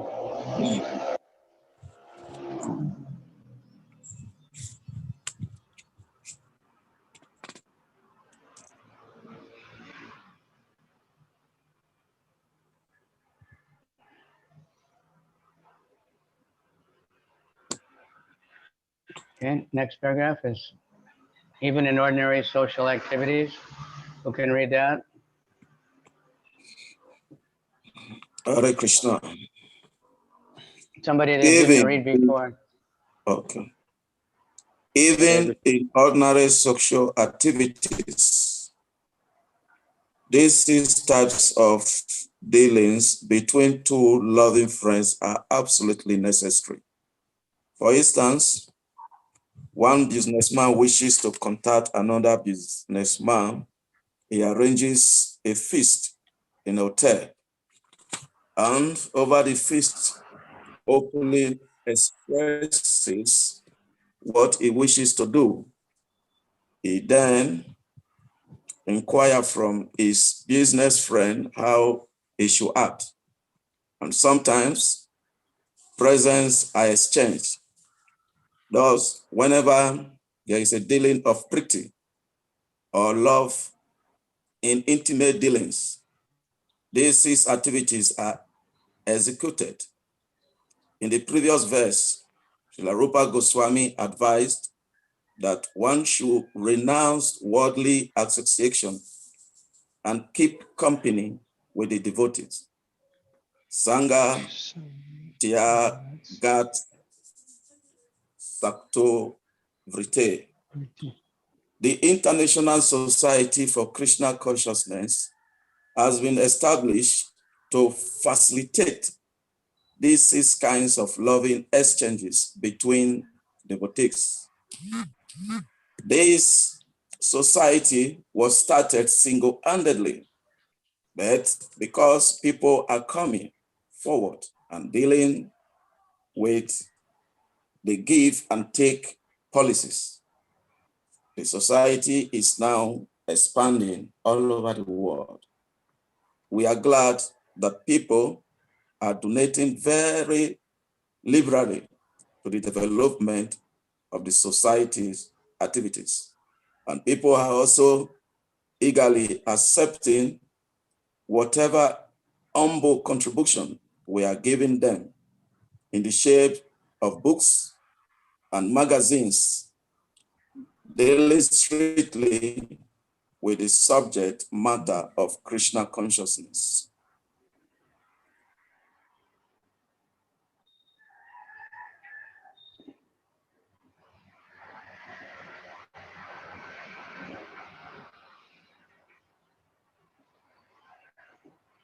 Voice is lost. I think Anantacharya's network Prabhu is down. No, like this businessman thing, that's a fact, you know. Even Prabhupada did this. Prabhupada one time, he wanted, you know, to increase the distribution of the Back to Godhead magazine. So he invited Tamal Krishna, who was the president in Los Angeles, and he had a really nice feast and everything really relaxed, and had the servants taking care of him like anything. And then after all that, he said, so you can distribute 50,000 every month, right? And he agreed. And then Prabhupada called all the other temples and said, Tamal Krishna has already pledged for 50,000. How many can you do?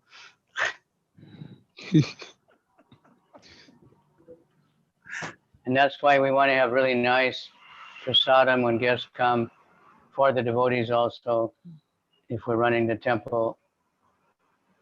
I just heard that Prabhupada came to Calcutta, and those days the devotees had very little money, and they had a lot of funny ideas about tapasya, you know, due to previous reading different Buddhist and yoga books and stuff. And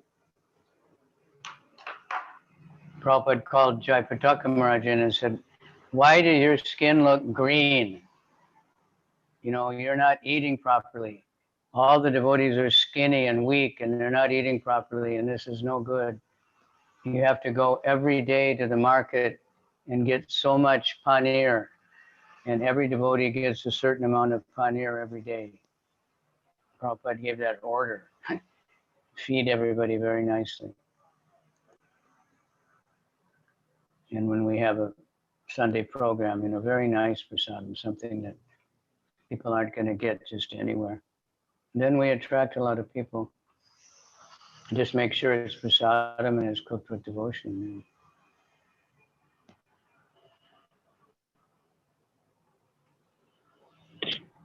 Hare Krishna Maharaj. Yes. Please, may I ask a question? Yes, please.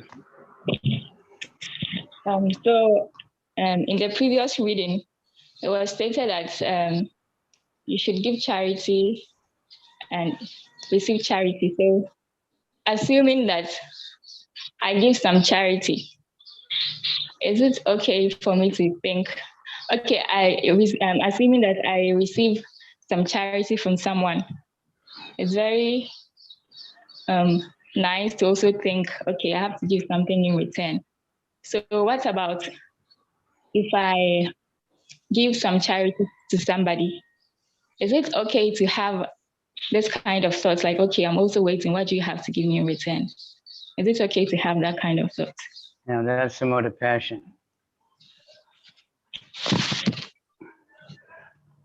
The mode of goodness is not expecting anything in return. Just like chanting, Amani Namana Dena Kirtaniya Sadhari. And in a humble state of mind, not expecting any, special thing from Krishna, but being very satisfied with whatever Krishna gives. Yes, Maharaj. Thank you. But Krishna himself, it's called gratitude. When somebody does even a very small thing for Krishna, he thinks about how I can repay this person. And if somebody does something against Krishna, he doesn't worry about it. Personally. If someone does something against other devotees, then Krishna, he doesn't like that. Then he'll do something. Someone just criticizes Krishna, he doesn't care.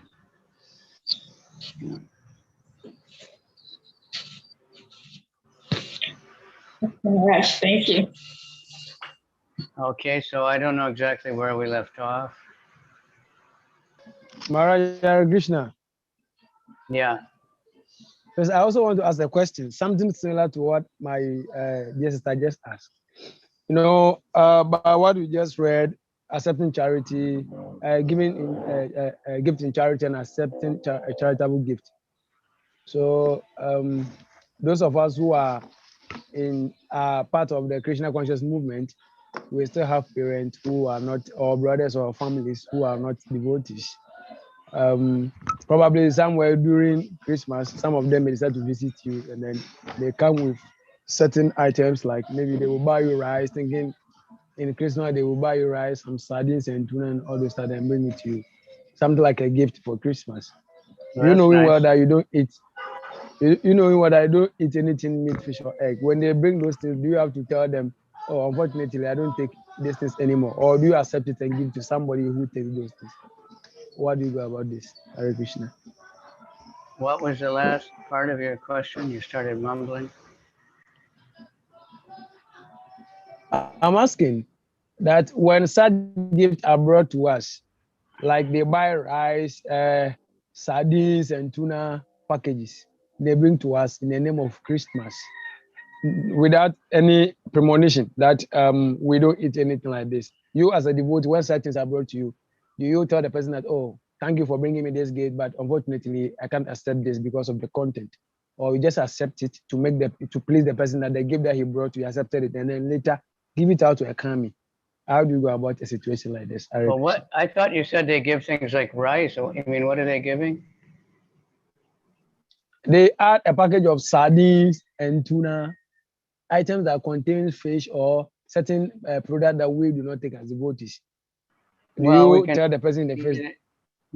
Depends on the person. We can tell them what to give, they like, but otherwise, and throw it away or do something with it. Feed it to a cat, or feed it to some animals. Sorry, Maharaj, the line was. But if it's your family members and stuff, you can tell them. if it's your family members, you should be able to tell them what kind of things are acceptable. You know, if it's friendly people, Indian people or something.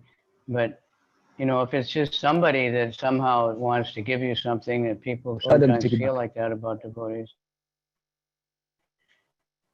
If they give you meat or something, you don't want to say, no, I can't take. You can take it and you can give it to some animal to eat. Then if you get to know that person, you can tell them what's proper. You know? All right. Thank you, Maharaj. Someone was asking that this morning from Japan. She's a school teacher, and the parents, you know, they give her gifts, and she's vegetarian, so they don't always know, you know. I mean, they don't think of that because there's very few vegetarians. Then they're happy to give you what is proper, you know. Okay. So where did we leave off here? What was the last word? Krishna consciousness. Krishna Maharaj. Yeah. We sometimes hold Hare Krishna festivals. That's where we to start from. Okay. Can I read it? Yeah. Okay. We sometimes hold Hare Krishna festivals and invite like members and friends to participate in the feasting by accepting prasada. Although most of our members come from the higher rungs of society, they nonetheless come and take whatever little prasada we are able to offer them. Sometimes the members and supporters inquire very confidentially about the methods of performing devotional service. And we try to explain this.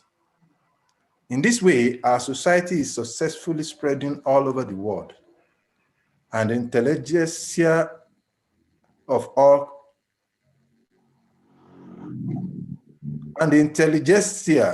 all countries is gradually appreciating our Krishna conscious activities. The life of the Krishna conscious society is nourished by these 6 types of loving exchange among the members.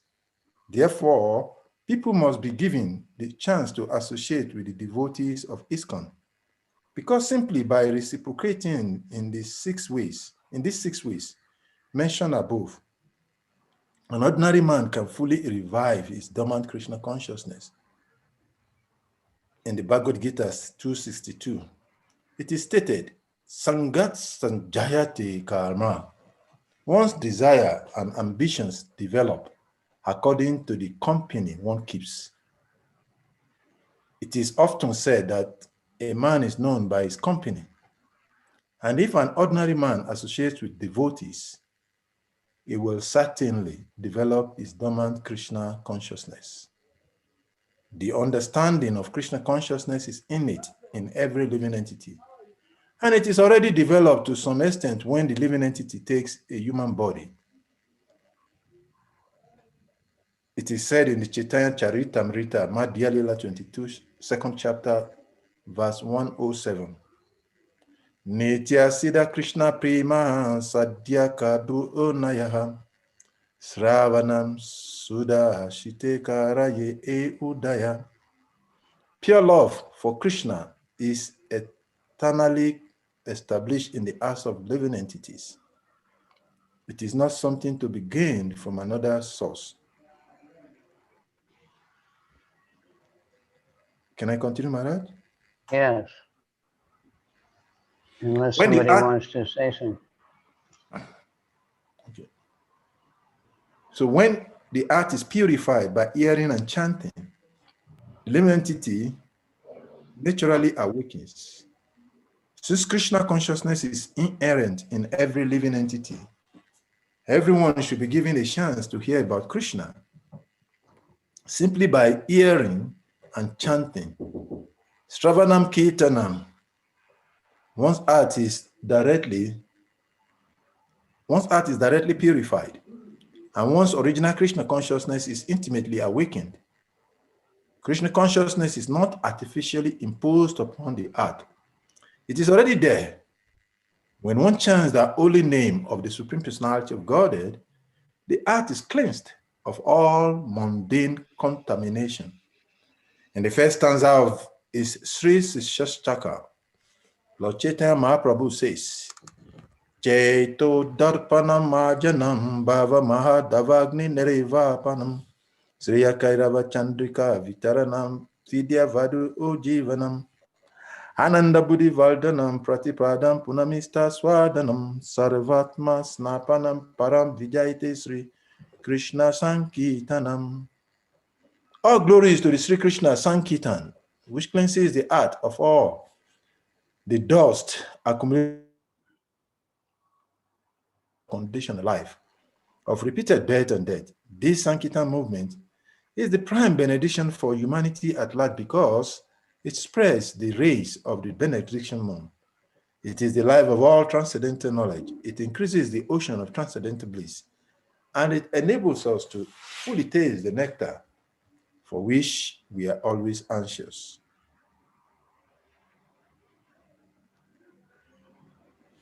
Should still go ahead, Maharaj? Okay. Yeah, someone else. You only got 5 minutes, so if somebody wants to ask or make comments, now's the time to do it.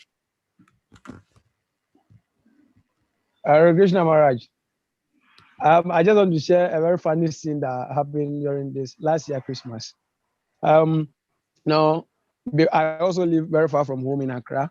My dad is also a headmaster very far from home. So normally I come home during the weekends to visit my mom and my siblings. So my dad returned during the Christmas holidays.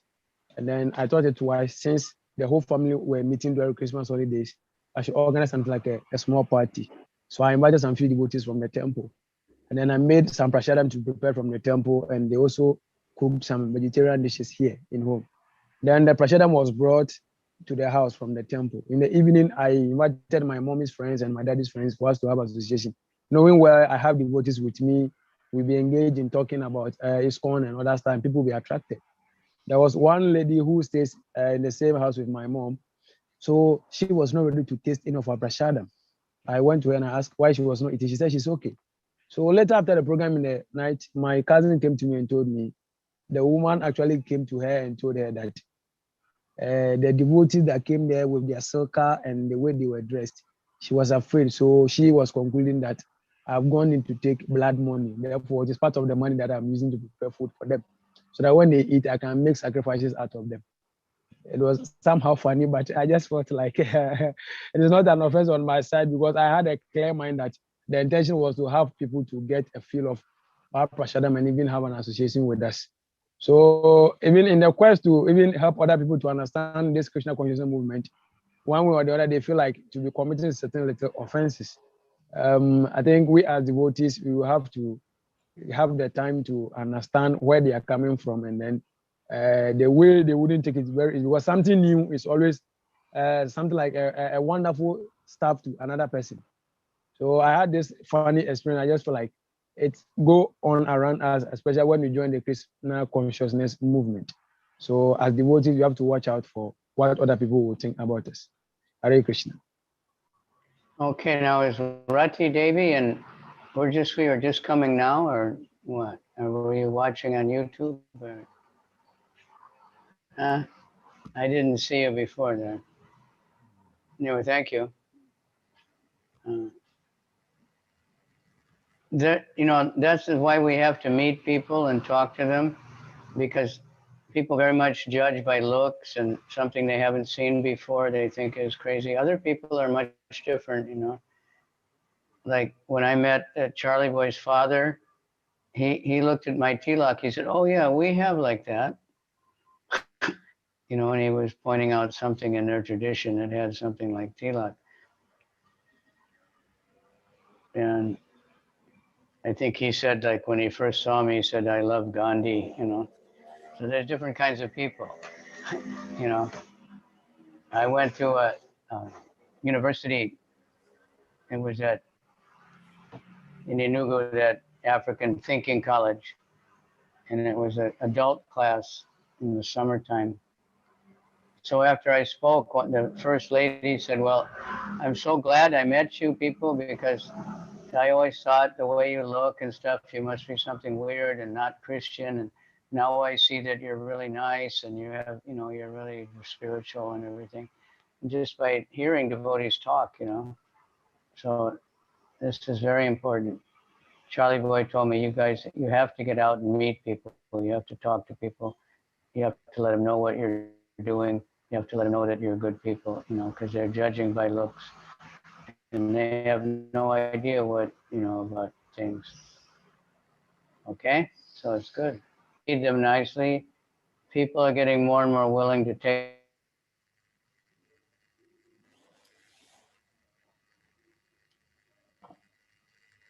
All right?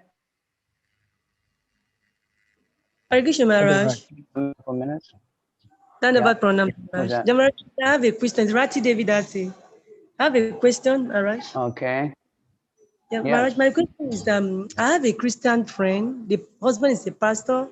She likes associating with me. She knows I'm Hare Krishna and she doesn't like coming to the temple. She said, well, anytime she enters the temple, that her glory will be taken away from her.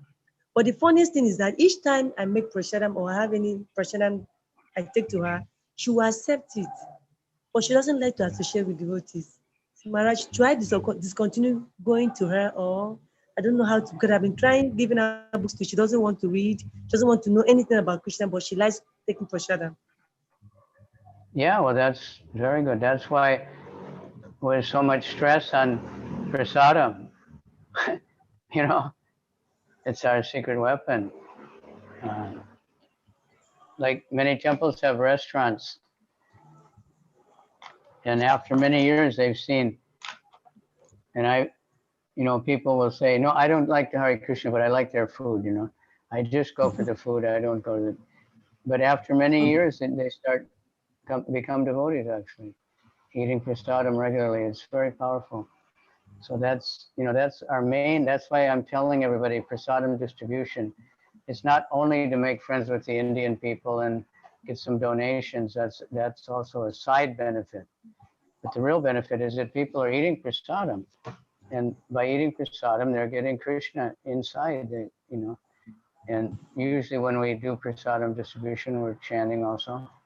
So, it's very important. And if you can do one-on-one like that, and it's just what this thing just said, businessmen do that. You feed someone very nicely, then you say, let's make a deal here, So, it's a transcendental trickery in one sense, but it's Lord Chaitanya loved to distribute prasadam. So, people are afraid to go to the temple because they think somebody might say something bad about them or ask them, why are you going there? And they won't know what to say. But if they like you and they like prasadam, great. Give her more prasadam. Increase it. All right? Yes, Maharaj. But sometimes she condemns us, she criticizes us sometimes. So that's why I felt, should I keep up from her? Though she liked associating, when she sees me outside, she greets me very well. But she doesn't like to come to temple. Sometimes she will condemn us, criticize us. So I don't know. Well, So try to, doesn't want to hear anything about Krishna. Each time we meet, try to tell her one or two things. Doesn't want you don't to have hear. to talk about Krishna, but you can talk about lust, greed, and anger and all those things. That's Bhagavad Gita. You don't have to say Bhagavad Gita. Christians always can appreciate that the enemies are lust, greed, anger, and they have their same cardinal sins, right? Greed, I think, basically the same. So avarice, so those things are very good topics. You can talk about, Bhagavad Gita philosophy without ever mentioning Krishna, and just keep making closer and closer friends with people. All right? Thank you very much. Hare That's for Krishna everybody. Maharaj. Yes, sir. Hare Krishna. I just want to advise the mother also. It should be patient. Patience has to be. If she still accepts prasad, it's okay. So she should be patient about the relationship. And because the friend is also, the husband is a pastor, so that bias is there. But that affinity for Prashad, that's a very good point for her. So she has to be very, very patient. She should be patient with the friend. Special mercy if somebody likes Thank you very much. Prasad, you know, because Prasad is Krishna. So demons won't take it, you know, but people that like prasadam, that they're getting special mercy. So just give them prasadam and ask them what kind of stuff they like and cook more varieties and, you know, get them really addicted. All right. Okay. Thank you all very much. We'll see Thank you you, Maria. tomorrow. Yes, sir. All right. Tomorrow. Hare Okay, Krishna. Hare Krishna, Maharaj. Hare Krishna. Hare Gauranga. Krishna Mara. Everybody chant for a little bit. Hare Hare Krishna, Krishna. Hare Krishna, Hare Krishna, Hare Krishna, Krishna Hare Krishna, Hare Rama, Ram, Hare Ram, Hare Krishna, Hare Krishna, Krishna Krishna, Hare Hare, Hare Rama, Hare Rama, Rama Rama, Hare Hare. Ram. Hare.